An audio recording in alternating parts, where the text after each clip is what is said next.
Bismillahirrahmanirrahim. Kemudian di antara kesyirikan dalam tauhid ar-rububiyah yaitu adanya keyakinan Allah bersatu dengan makhluknya. Allah bersatu dengan makhluknya.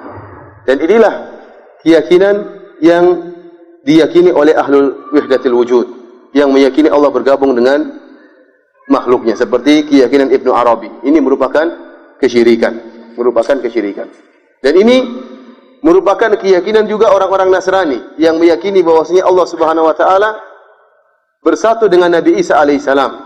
Sifat ketuhanan Allah bersatu dengan sifat kemanusiaan Allah, bersatu jadilah Tuhan Nabi Isa.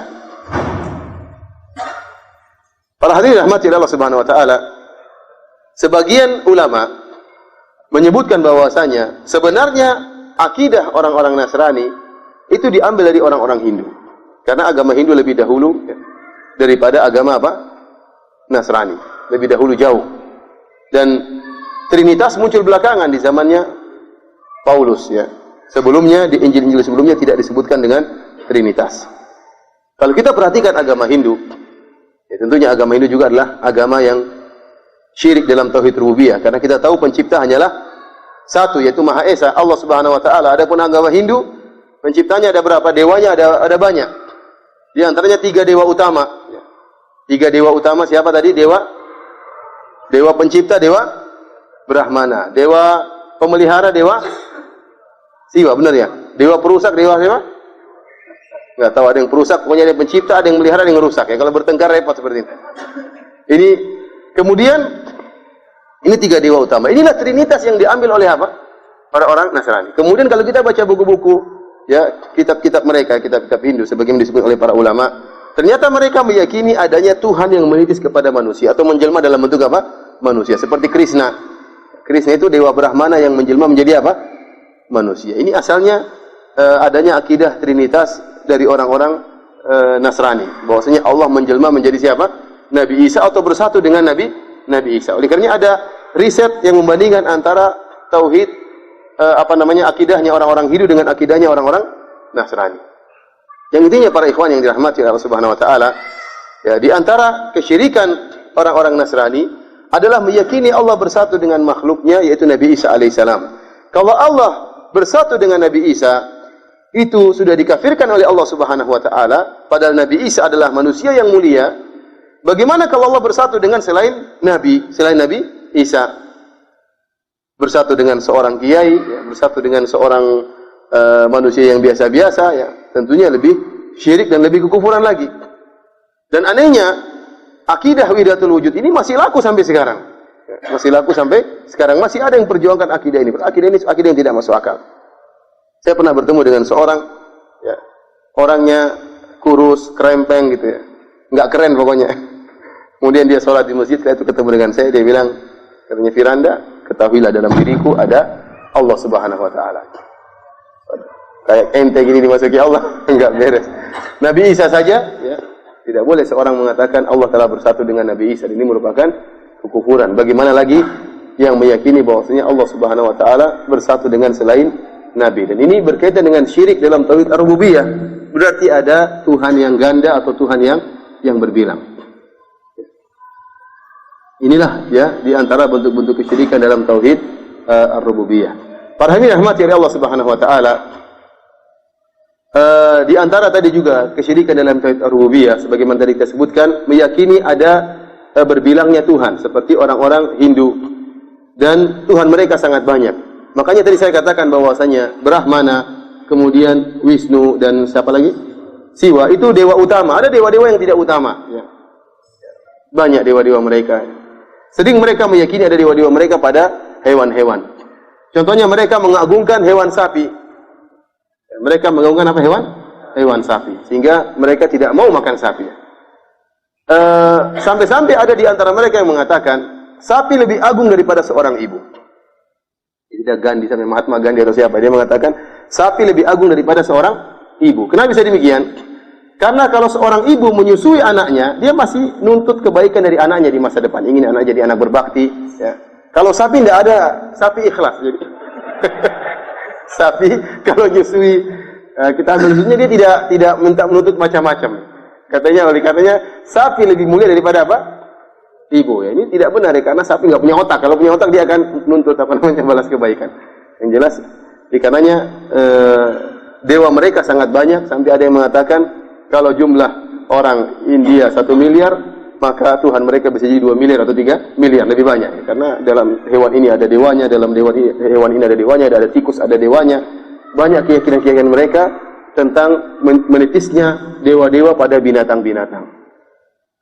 Waktu saya kemana? Ke mana? Di sebelah Lombok apa namanya? Tempatnya orang-orang Hindu, Bali. Ke Bali, saya lupa ya. Mau bilang Jubel keliru. Di Bali banyak sekali patung. Saya waktu mau muqabalah, mau daftar untuk ke Jamiah Islamiyah, naik bis, saya lihat banyak sekali patung. Cuma yang menarik perhatian, ada patung yang pakai sarung, ada patung yang tidak pakai sarung. Maka saya bertanya kepada orang Hindu situ. Saya bilang, Mas, itu kenapa patungnya kok telanjang, satunya kok sudah pakai sarung? Untung dia tidak bilang satunya sudah disunat, satunya belum, enggak. Tapi dia mengatakan satunya sudah ada penjaganya. Sudah ada apa? Penjaganya. Satunya belum. Sehingga mereka selalu meletakkan dupa-dupa, meletakkan sajian-sajian sampai patung tersebut terasa ada penghuninya, baru mereka kasihkan apa? Sarung. Sebelumnya telanjang tidak apa-apa. Setelah itu baru dikasihkan sarung. Dan banyak sekali patung-patung mereka buat, dan setiap patung tersebut ada Tuhannya. Ada dewa mereka yang sungguhnya mereka menyembah jin. Yang sungguhnya mereka menyembah jin. Makanya barang siapa yang meyakini bahwasanya ada Tuhan berbilang, maka dia telah terjerumus dalam kesyirikan, dalam tauhid ar-rububiyah, sebagaimana kesyirikannya orang-orang Nasrani. Para hadirin rahmati Allah Subhanahu wa taala, di antara bentuk kesyirikan dalam tauhid ar-rububiyah, dan ini sangat penting yang diyakini oleh sebagian kaum muslimin, inilah kesyirikan yang mungkin kita bisa katakan syirik kontemporer di antara kaum muslimin, yaitu meyakini ada makhluk yang diberi hak otonomi oleh Allah Subhanahu wa taala dalam mengatur sebagian alam semesta. Ini syirik yang sering terjadi pada sebagian kaum muslimin. Jadi meyakini ada makhluk, entah wali atau jin atau dewa, yang telah diberi hak otonomi oleh Allah Subhanahu wa taala untuk mengatur sebagian alam semesta. Sebagai contoh, seperti Gunung Merapi.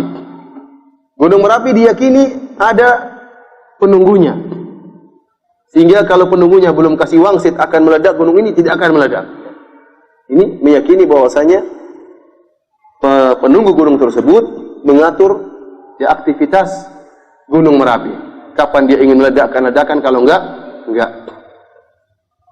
Contohnya juga meyakini bahwasanya pantai selatan ada penjaganya. Siapa? Nyi Roro Kidul. Sehingga harus diberikan sajen atau diberikan sembelihan kepada Nyi Roro Kidul agar pantai selatan tidak berombaknya besar, sehingga banyak nelayan akan selamat. Ini kesyirikan dalam tauhid ar-rububiyah. Atau meyakini sebagaimana sebagian wali dikatakan ada aqtab, ada wali-wali kutub yang masing-masing wali menguasai sebagian benua atau sebagian pulau, ya. Pengaturan semua dipegang oleh wali tersebut, ini juga merupakan apa? Kesyirikan. Barang siapa yang meyakini hal ini, maka dia telah terjerumus dalam syirik dalam tauhid ar-rububiyah. Para hadirin rahmati Allah Subhanahu wa taala, kita perhatikan Allah Subhanahu wa taala memiliki para malaikat. Para malaikat Allah Subhanahu wa taala, Allah tugaskan ada di antara mereka para malaikat yang mengatur gunung, malaikat jibal, malaikat gunung, ada malaikat awan, ada malaikat ini, malaikat yang lainnya, malaikat hujan misalnya. Tetapi malaikat-malaikat tersebut sama sekali tidak memiliki hak otonomi. Perhatikan ini, mereka tidak memiliki hak otonomi. Mereka semua menjalankan perintah Allah Subhanahu wa taala. La ya'suna Allah ma amarahum wa yaf'aluna ma yu'marun. Mereka tidak bermaksiat kepada apa yang Allah perintahkan, dan mereka mengerjakan apa yang mereka diperintahkan. Ya. Ini bayangkan, malaikat yang benar-benar mengatur hujan, malaikat yang benar-benar mengatur gunung, malaikat yang benar-benar mengatur awan, itu pun tidak memiliki hak otonomi. Mereka hanya sekedar menjalankan perintah dari Allah Subhanahu wa taala. Oleh karenanya kalau ada yang meyakini ada sebagian makhluk yang kemudian menguasai sebagian alam semesta, daerah ini ada penguasanya, dia yang berkuasa mengatur sebagian daerah ini, maka ini syirik dalam tauhid ar-rububiyah. Sebagaimana keyakinan sebagian kaum muslimin terhadap Nyi Roro Kidul, atau ada penghuni atau penjaga Gunung Merapi dan lain sebagainya. Ini merupakan syirik dalam tauhid ar-rububiyah.